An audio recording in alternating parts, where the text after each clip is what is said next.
Sometimes, the most powerful moments don't come with noise or applause. They arrive quietly, in a simple question, a shared glance, or a single act of kindness when the world looks the other way. What you're about to hear isn't just a story. It's a reminder that humanity still exists, even in places we've forgotten to look. If you believe in second chances, if you believe kindness can still change lives, then like this video, subscribe to Kindness Warriors, and share it with someone who could use a little hope today. And don't forget to comment. We read every single one. Cold rain fell relentlessly that night, soaking the sidewalks and washing the city in gray.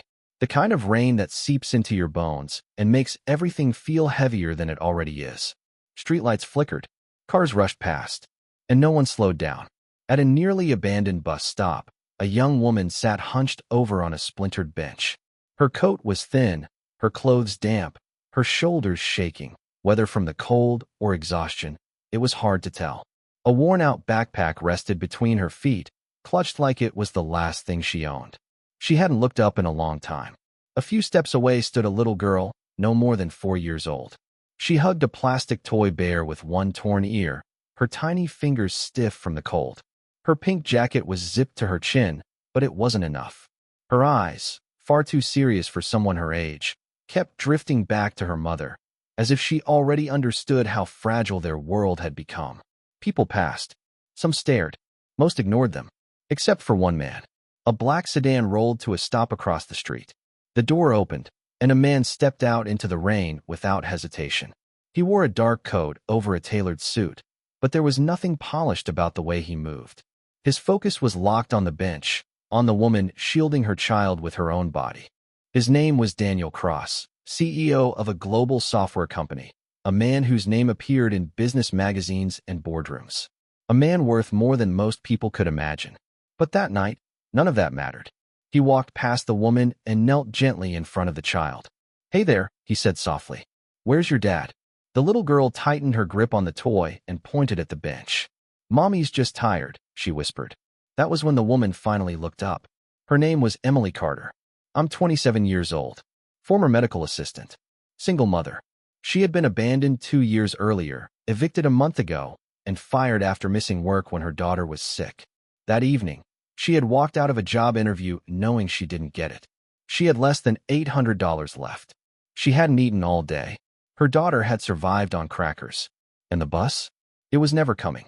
Emily braced herself for pity or judgment or another stranger telling her how she should have made better choices. Instead, the man said something that stunned her.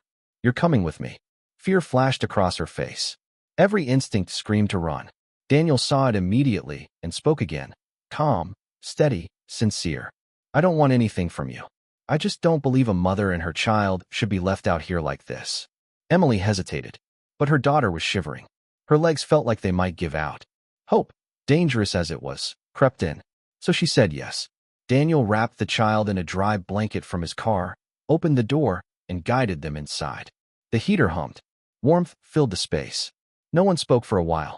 At a red light, Emily finally whispered, "Why are you doing this?" Daniel looked at the child asleep against her mother's arm. "Because no one stopped for my mother either." What followed wasn't a miracle. It was something better. Real help. A safe room. Hot food. A doctor's visit. Time to breathe. Daniel didn't throw money at Emily. He listened. He asked questions. He treated her with dignity. One night, Emily cried for hours after watching her daughter sleep in a real bed for the first time in weeks.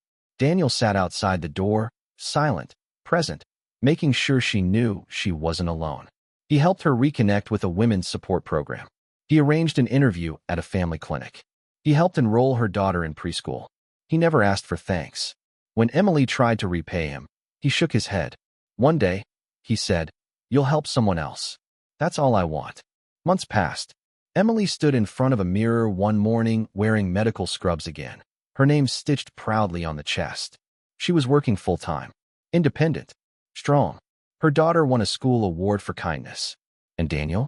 He stayed quietly in the background, never seeking recognition, only knowing that he refused to keep walking past people who needed help.